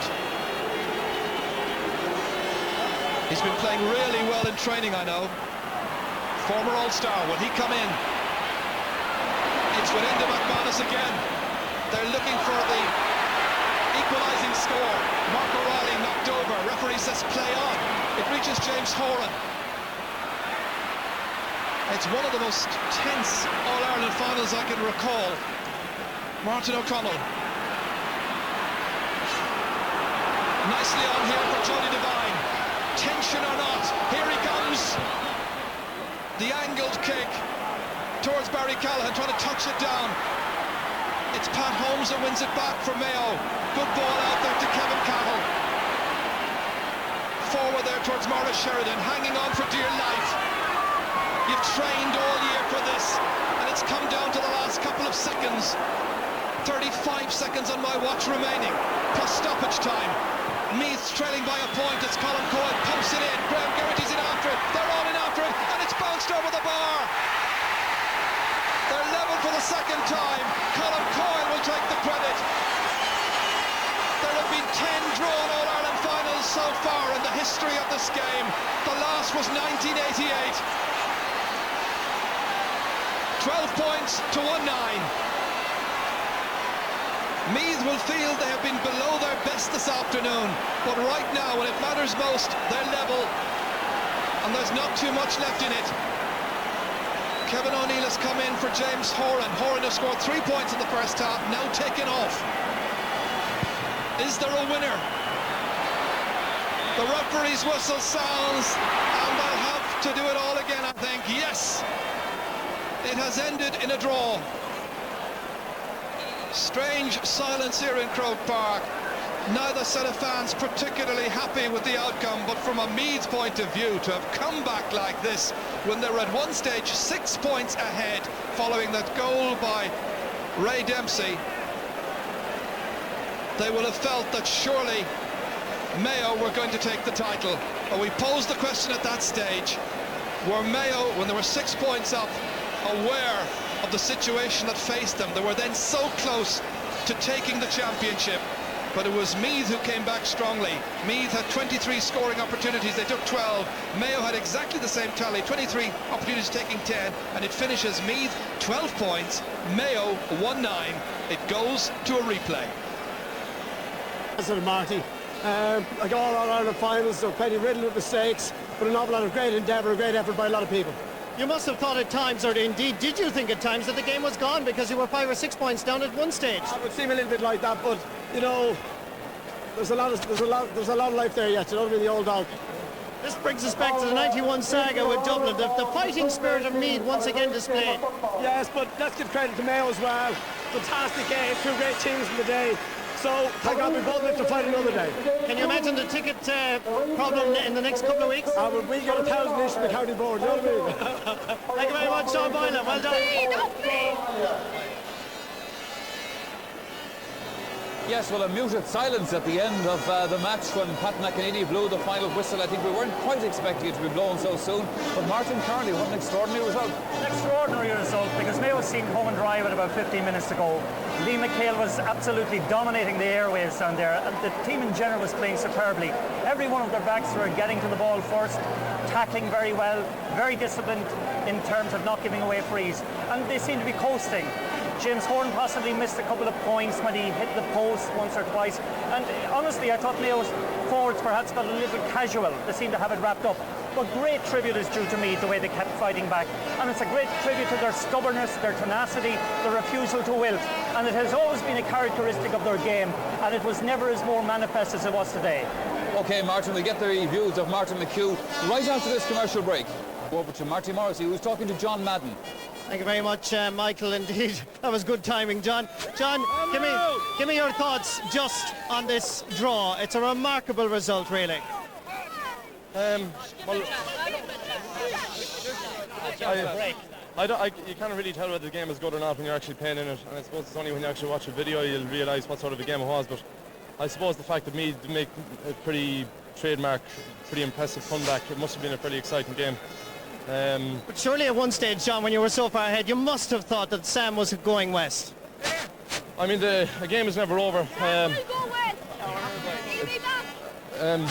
mean, we were a good few points up halfway through the second half, but I mean, they're trademark of the Meath team in the years gone by is to come back at the latter stages of the game, and sure enough it proved to be. And I mean, it's an old saying and a cliche, the game is never over until the final whistle blows, and although I know they got the equaliser there, maybe right on full time, and perhaps it was a ball, maybe I should have come, maybe I should have gone 6 or 7 yards off the line when there was 5 of them there going for the ball. As it happened, yeah, the ball bounced and went over the bar, but I mean, if the ball hadn't gone over the bar, perhaps the ref might have played 3 or 4 minutes injury time looking for the equaliser. I'm sure there'll be more talking points, John. I'm sure there'll be more talking points as well later on about the point that indeed that you argued about, the fact that you thought the ball went wide. No way in the world was that a point. The ball was sort of tailing away from the goals. The umpire put up his flag before the ball had actually gone over the bar. I admit it was probably on target as he looked at it first, but he went down for his flag and the ball kept tailing away and ended up more or less going right on top of the post. I was pretty disgusted, but that's the way some decisions go against you, some go for you. That one didn't. But what's your gut feeling, John Madden? Do you think this is an All-Ireland final you've lost? I mean, I haven't got a good feeling at the moment. I just have to let this settle and let's analyse it and see what we've done wrong. And I mean, it's not lost, it's a replay. Well, you're still in it.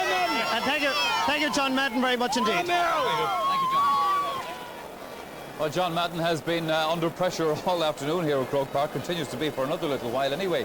So the crowd who are normally here on the pitch at Croke Park after the All-Ireland final, celebrating somebody's victory, are out there at the moment debating this one, debating the last 70 minutes of football and debating the replay, which will be in a fortnight's time on September the 29th.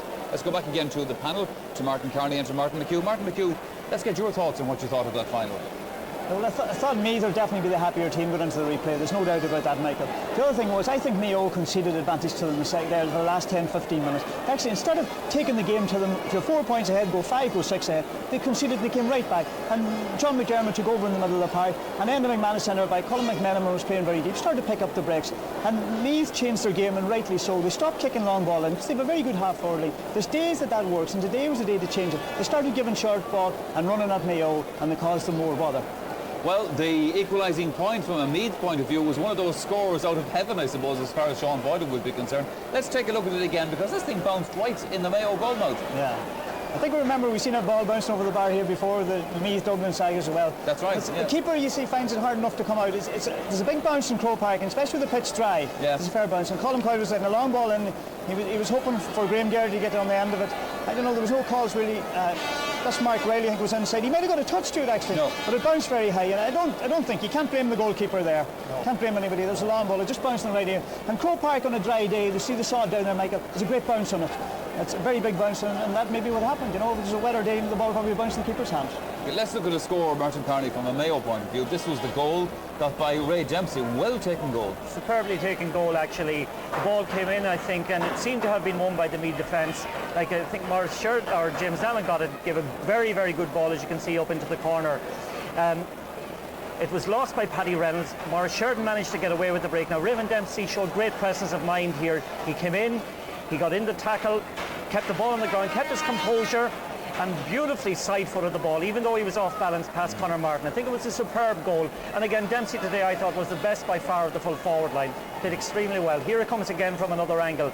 Again, Nallen looks up, gives a low ball that should have been possibly going in the first half. And again, Paddy Reynolds made the initial mistake. And fair play to Morris Sheridan, who actually got into the break there. Casey helped it on a little bit. Dempsey tried to flick lift it. When that missed, he beautifully put it in the corner. That would do justice to any professional soccer player. Like yourself, I was impressed with Ray Dempsey today, because he's that kind of tough, big sort of player that suited this kind of game. Absolutely. The type of exchanges out there today were to his liking. I thought the two younger colleagues beside him, John Casey and David Nessa, suffered a little bit today, not so much because it was physical, but because of the quality of ball coming into them. And even saying that, I'm not blaming midfield, because I thought Liam McHale had the best game of the championship today. Again, I'd agree with Martin. Maybe Mayo tried to defend the lead in the last 10 minutes rather than keep pushing another point forward. And I think, OK, they may look on it as having lost the game today, but the facts of the matter are they are in an All-Ireland final in 2 weeks' time, which is still a two-horse race, and they can still win it. Meath, of course, at the same time will feel very buoyed up by what happened today. They will probably feel that they'll go in with a different attitude the next day. I honestly feel myself the Meath public got to the Meath players and felt that there was nothing, only a formality about this game today. And I think it got through to them, and I think it was half-time before they realised that, OK, there's a game to play here. Well, Martin McHugh, I suppose Meath will look at a couple of incidents from this match and look at opportunities that they had themselves. Yeah, I would say looking at that goal, they'll be very disappointed, Darren Fay and Paddy Reynolds. They actually got in each other's way, and it could have been a very important turning point of the game, but they got back in it. But it was a bad goal to give away. We see some opportunities. But Tommy Dowd incident was an interesting one the time he got in behind the defence and he passed it across to Pat Holmes. We talked about the jerseys before the game. Maybe that's what actually happened. We see it here. See Tommy Dowd coming in the ball. But Kevin Callow got a knock earlier than that, and Tommy had actually started to do well. He knocks it across, sees the green jersey, I believe. It's cut out easily, and I think maybe the jerseys might have something to do with that. I say someone that they should look at for the next day. Maybe it's a jersey situation. You know? You sure? Mind you, I felt that Dermot Flanagan had done extremely well there, Martin Carney, because he came across from this corner here. The alarm bells rang in his brain quicker than it did a few others. That's right. He was about 25 metres out here, right underneath us on the right-hand side, and he anticipated the danger as soon as he saw Tommy Dowd cutting through, and came right through to kind of cut out Tommy Dowd's path. And I must say, in fairness to Dermot today, he was a player that many people in Mayo thought was a little bit lucky to get his place, but I thought he had a very, very fine game, and it's great credit to him. OK. Briefly before we leave, Martin Carney, can Mayo win the replay? I think they can win the replay. I think a lot of the players today that we expected big games from will be certainly very, very keen to make amends for maybe a lower than normal performance from them. I'm talking in particular about John Casey. I know the next day how much he'll be intent on more or less making amends for today. Martin McHugh, we heard Marty Morrissey ask John Madden if he felt this was a game that Mayo had lost. What are your thoughts? Well, I think Meath will have the advantage now going into the next match, and depending on how both teams cope with it, you know. If I was John Mahan, the Mayo manager, I would actually change my plans now, and I would take the team back to Mayo tonight. Go back down, forget about staying in Dublin Hotel, go back down, have them back in training, come in for a chat even tomorrow night, and build it up like that. That's how each team copes with it now and gets over it. But the better player, the players that didn't play well today, will not be under the same pressure the next day, and you'll see a better performance, especially some of the younger fellas that didn't perform well today. Okay, Martin McHugh, Martin Carney, thank you both very much for joining me on the panel here this afternoon. And so on that note, we leave you from Croke Park. We don't have an All-Ireland winner to give you, not in the senior anyway, but do remember, of course, that the minors of Laois won a historic All-Ireland earlier on here. We also leave you with an invitation to join us later on tonight for the Sunday game. We'll also be named the man of the match from the Strone final. So until later on, bye-bye.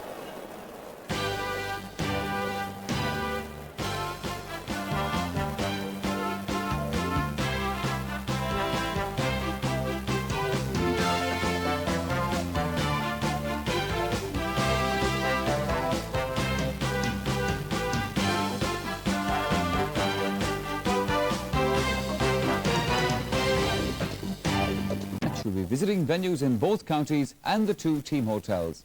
But first, to Dunshaughlin, where Kieran Malooly talked to some relieved Meath supporters. Meath loyal supporters return to the Royal County, none the better of the tension and the excitement of those closing moments at Croke Park, and bearing expressions that even Harry Houdini would have been proud of. We got out of jail this time, but we won't be in jail the next time. This is part one of the story, the great escape. Part two is the victory. Mayo probably played the best football this year, and Meath probably played, after the Dublin game, they probably played their worst. And Mayo should have actually won, because of the amount of possession they had. They should have scored, they should have turned into scores. But I think when Meath come back the next day, they're not going to get there. 10 minutes to go, I thought we were gone, but we came back and done it. We played the Colin Kyle. That's one thing we never bet. Not all the Royal Counties fans were happy, of course. Some even had the audacity to suggest they could and should have won the match. We were robbed. The referee was just cat. Well, the referee blew it up early, didn't he? We weren't that lucky. We could have won it. And tell me, was the referee from Mayo? Despite the good humours, there was nobody singing from the rooftops in Meath tonight, just hoping for a little help from a Sunday game panellist in 2 weeks' time. If Pat Spillane changes his mind and goes for Mayo, I think we will win. I think we will win it. So come on, Pat, change your mind. We agree with you. We'll be hearing what Pat has to say about that shortly. So it's not surprising, I suppose, to have got that sense of relief of Meath fans. But what of the people of Mayo? Well, they may not have started out the day as favourites, but they must surely have felt during the afternoon that Sam was theirs. And let's see how they feel now as they face into a replay. Cathy Halloran was amongst them in Castlebar this evening. It's not quite the night of celebration. Mayo blew it. You know, they literally blew it in the last 15 minutes. I'm sorry to say that they had 6 points of a lead and they lost it. They totally and utterly lost it. And I worry about the replay. I really and truly do. Personally, I'm very disappointed. I think we've lost an All-Ireland. I hope I'm wrong. It was a good match, but they gave up near the end. Instead, they only scored twice during the second half. We thought they would do better than that. Mayo didn't fail. They just postponed the inevitable. The next day, we'll be better prepared. The game didn't go as we liked it. Our forwards didn't perform. It was a brilliant match, marvellous match. I think Lee McHale, he's gorgeous. He played a super game, so did Ray Dempsey. We didn't win, we didn't lose, and we have a reprieve. I'm delighted. I think that they did very well. And of course, that to give me a chance of practicing. Been down here at the Davenport Hotel, Meath, and think are sensing a whole relief about this All-Ireland football final. They're glad that they're still in it, and what a comeback. Here at the Davenport Hotel, we're going to start indeed with the top man, on Taoiseach, Mr. John Bruton, a very proud Meath man. Can I ask you, were you more nervous today in the All-Ireland football final than you were just a couple of days ago speaking to the joint houses of Congress in the US? Well, I've never been as nervous in my entire life as I was in the last 10 minutes of this game. I was absolutely tense. I was delighted that we got the point at the end and lived to fight another day. What did you say to the President, Mrs. Mary Robinson, after the game? Well, I think both she and I were speechless at the end of the game. I mean, the tension was amongst those who were interested in either side was just enormous. I've never seen as tense, as hotly contested a game of football in my life. I presume you're going to get your ticket for the replay. That's a huge demand already. I hope I'll be there, but maybe not. I may have to be abroad on official business. One last question, Taoiseach. Do you think that you and your county can win the replay? Oh, I think so. I think that this is the first occasion in an All-Ireland final for most of the Meath team. And I think the experience of today, and indeed the nerve-wracking nature of today, will give them the determination, that extra bit of determination that will carry the day in 2 weeks' time. We look forward to it. Taoiseach, stay with us, because a man who played his part in today's recovery is Martin O'Connell. Can I ask you first, Martin, what about all the stick you got over the last couple of weeks? It must have hurt. Well, I didn't really think much about it, Martin. It was just different people ringing into radio stations and the media and all, but it didn't bother me that much, really. Do you think in some ways that you proved a point today? Well, I don't really know. I just go out and play any game as it comes, and then hopefully I can perform as well as I can, so it didn't really bother me that much, no. Were you worried at any stage that this All-Ireland final was gone from you? Well, I suppose when you were 6 points down, Marty, was 10 or 12 minutes to go. It didn't look good, but we kept battling away, and then we got the draw in the end, which we were delighted with. The general reaction, not alone here on the Davenport Hotel, but indeed right across the city at this moment in time, that the Meath full backline were the real stars today. He saved the day. Well, I don't know about that. As I say, everybody was out to do their best, and I suppose I was probably lucky the way my game went, and the rest of the two in the full back line as well went. But overall, like, you just go out and try your best, and we were delighted with the result today. Well, the captain is beside you. He's relieved. He, I'm sure, thought that the Sam Maguire was on his way to Castlebar. Well, Martin, with 15 or 20 minutes to go, it looked very, very bad, but we dug deep. Sean has told us to do all along, and we're just delighted to get another bite of the cherry again. It was typical Meath, though, the fight back. He never really believed that this one was gone. Well, I suppose people would say that it was typical Meath, but a Meath team will always keep going to the very end. You know, there was 3 or 4 points there with 10 minutes to go, but we felt that if we could keep picking off our scores, we were in a good chance of at least drawing the game, which happened. Do you think of Mayo sussed? Well, Mayo are a very strong team. They proved that today, and their support for each other today was absolutely unbelievable, and we got very hard to cope with it a lot of the time, but you know, we just have to be on the ball the next day and try and stick with them. Well, to seldom I saw Sean Boylan literally hopping off the bench and throwing down the ball. You were really annoyed at times with the way the lads were playing. I suppose that's what happens in All-Ireland finals, Marty. They're often riddled with mistakes, and we often say the team that makes the less mistakes, you know, will come out on top. And just today was one of those days, and you know, I suppose with the history of Meath and draws, but maybe we get the whole series up maybe in November, you know. I hope not. I want to go on holidays. Thanks, Sean. Do you think, though, that the experience that your young players gained today will actually benefit them in 2 weeks' time? Yeah, the only problem is that it'll benefit the Mayo lads as well, Marty. You know, but we'll say that of course it'll help. It helps everybody. But All-Ireland days, you know, it's very hard for people to realise that these lads are amateur sportsmen, and you know, what they put into it is extraordinary. They're under tremendous pressure. It's a physical contact game. You had what nobody likes in a match. You had a lot of wind. I'm not blaming that, but it's all the little things that contribute to causing an awful lot of tension, and some people react very well to it and some don't. You think you're prepared for it, but you know, it doesn't always work out like that. One last question briefly. Do you think now you have the advantage going into the replay, the fact that most people are saying Mayo lost it and Meath will win the replay? Not at all. It's still down to a 50-50 situation, and that's the most important thing that we realise that, and Old Mayo will realise that, but we'll do our best to cope with it and give it a good thrash the next day. Well, gentlemen, thank you all. Sean Boylan, been a big week, of course, for Sean Boylan. Apart from being involved with Meath and the All-Ireland, in addition to the family, we pass on our congratulations to Sean and his wife. Well, the reaction of the players then of Meath, who will be back in action in 2 weeks' time. So if they're feeling more than a little relieved, what, I wonder, is the feeling in the Mayo camp? Well, the Burlington Hotel is where they had been hoping to stage their victory celebration, and it's where Ger Canning was joined by some of them. The bit of a disappointment is obviously there. But having said that, our heads are high. We just turned the clock back 2 weeks, and we're going to go prepare well, and we're still in it. Now, when you were 6 points up and you scored that goal after 9.5 minutes of the second half, you must have felt this is the day, it's going to happen today.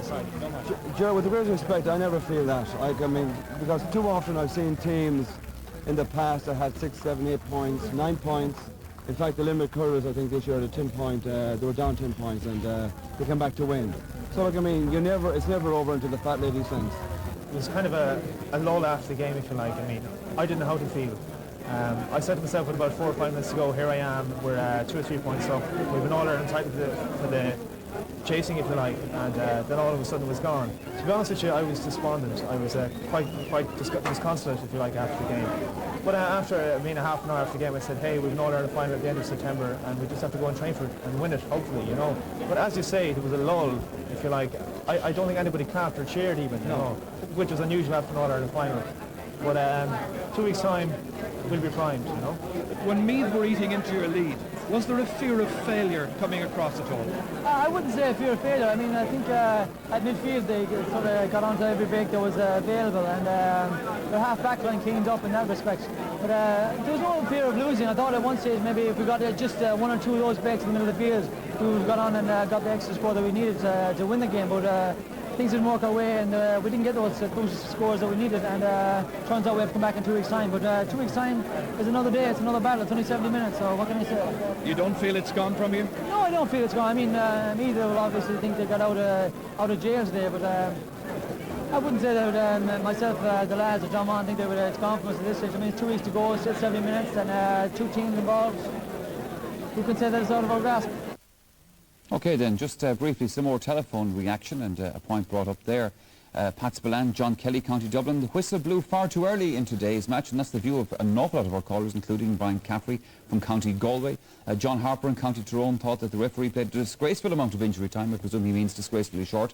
And David Quinn, a Dublin man living in Waterford, said 17 seconds of injury time. It was a joke. Was it a joke?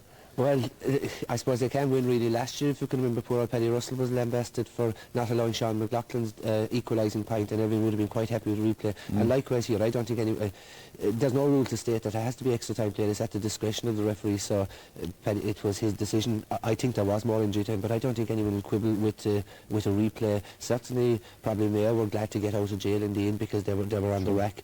Meath will feel that they have a chance next day. It's a lot of money for the J, and hopefully they'll give a few bob to both sets of players for a well-deserved holiday for the entertainment that they'll give and will give probably in 2 weeks' time. So I think I wouldn't quibble. And I thought, by the way, that both referees today had excellent matches, and in the senior final you had 33 frees, which was probably one of the lowest amounts in the championship this year. The average is about 50, 55, 33. So it's a compliment to both teams who both tried to play football. It wasn't that negative today, and I don't think anyone will have any arguments about seeing a replay.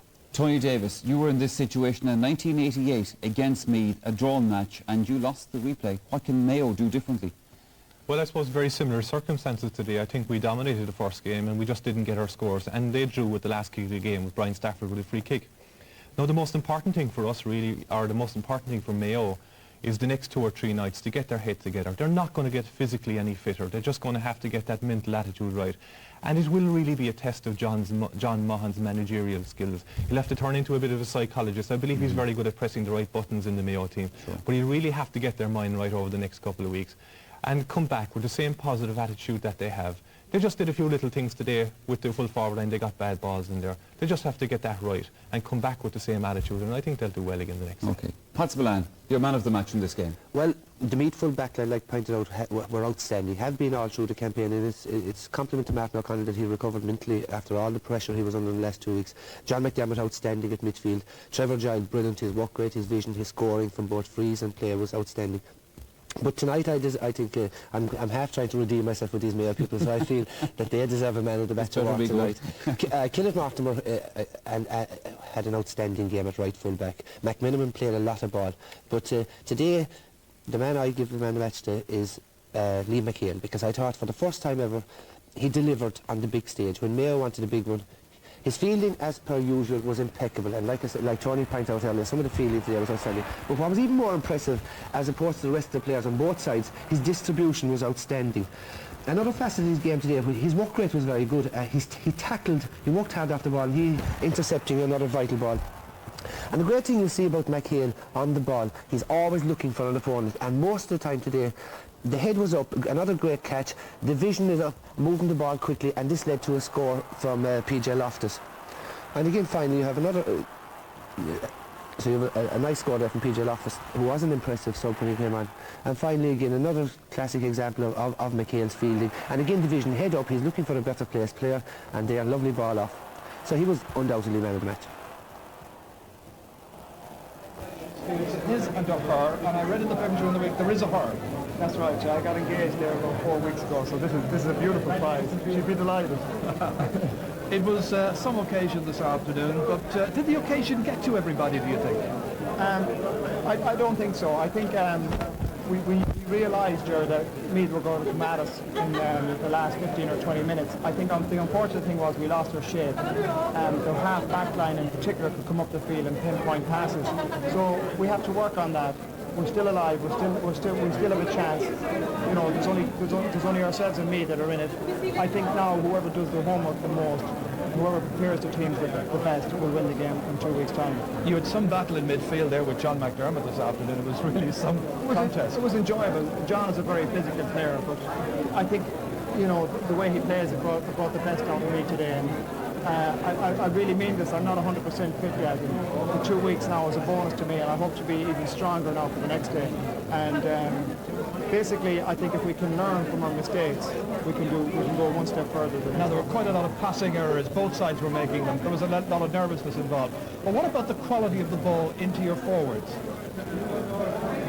When we got the lead, when we went 6 points up, we passed the ball very, very poorly. I think at that stage we thought what happened all year was going to happen again. But you have to realise that Meath are a special team, they're a different team, and we started getting a little bit careless with the ball, and we thought we were going to score we were going to win by 9 or 10 points. That's naivety. That is inexperience. Hopefully the next day now, if we do get a lead, please God, that we'll hold it. What was the sense of disappointment like in the dressing room afterwards? We're very disappointed, but at the same time we're a very focused team. And all these people out here and all the well-wishers we have will not take that away from us. We have tunnel vision. We want to be successful. As I said, the young lads are very, very greedy young fellas. They've lost 2 All-Irelands. They want success. John Monaghan is a very, very greedy manager. He wants success, and we're going to do everything we can to win in 2 weeks' time. If you could put your finger on one element of Mayo's game which is going to have to improve, what would that be? Our passing. Holding possession. Meath are great tacklers. They're a great team. At double teaming and triple teaming players, we have to get the ball into the full forward line quickly and accurately, and let John Casey and the boys do their thing. We didn't get the ball into our danger zone today, and we didn't win the game because we didn't do that. You didn't believe me when I said the Pat Spillane picture. I can't believe Pat picked me. You know, Pat has been